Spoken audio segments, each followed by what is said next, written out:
est-ce que les animaux, ils ont une conscience? C'est vrai, quand on voit certains comportements d'animaux domestiques avec leur maître, etc., ça fait un peu bizarre, quoi, notre truc qui soit complètement automatique. Et puis finalement, on parle des arbres. On dit les arbres, on fait des réseaux d'arbres, des réseaux de racines, avec les champignons, etc. Il y a une interaction, etc. On se dit, waouh, on a un Internet sous nous, là. Et puis, on voit ces cellules qui font des choses pas possibles. On se dit, mais et en plus, on va le voir, donc qui semblent faire des choses d'intelligence collective. Alors ça, c'est les dernières recherches que j'ai pu découvrir de Michael Levin, qui sont complètement impressionnantes. Donc lui, il travaille notamment, je vous parle juste d'un truc parce qu'on n'a pas le temps après, mais c'est l'exemple des vers planaires, donc des vers qui sont dans des vers qu'on trouve dans des eaux aquatiques. Et ces vers-là, en fait, donc ils ont une tête, une queue, etc. Vous coupez juste un tronçon du corps, et il est capable de régénérer son cerveau, intégralement. Il se régénère complètement.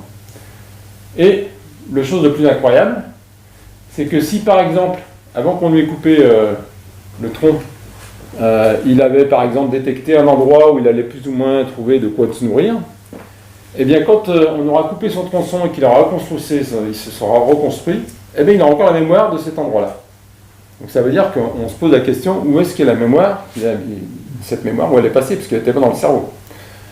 Bon, après, d'autres expériences, c'est que si vous prenez un tronçon, alors Michael Levin, ils font des choses, c'est-à-dire qu'ils ont travaillé plutôt en disant, finalement, les protéines, etc., c'est le hardware du système, mais on se rend compte que, par exemple, si on prend un tétard, qu'on prend les cellules d'œil de tétard et qu'on les met sur la queue, et qu'on met en place un système comment dire, bioélectrique qui permet de canaliser certains types d'électricité au niveau des canaux ions des cellules, et bien en fait cet œil-là, ces cellules-là, pardon, se développent comme si c'était un œil. Elles mobilisent d'autres cellules qui sont autour, qui n'étaient pas prévues pour ça, pour être un œil. Elles sont capables de lancer une sorte de nerf optique qui va se connecter quelque part dans le corps. Et le cerveau du tétard détecte à un moment donné qu'il a des signaux qui ressemblent à un truc visuel, et il va les interpréter, et du coup le tétard va fonctionner avec un œil sur la queue. Et eux, ce qu'ils ont fait, c'est juste qu'ils ont pris les cellules qu'ils ont déplacées, et ils ont travaillé sur des potentiels bioélectriques. Donc ça, c'est un truc assez faramineux.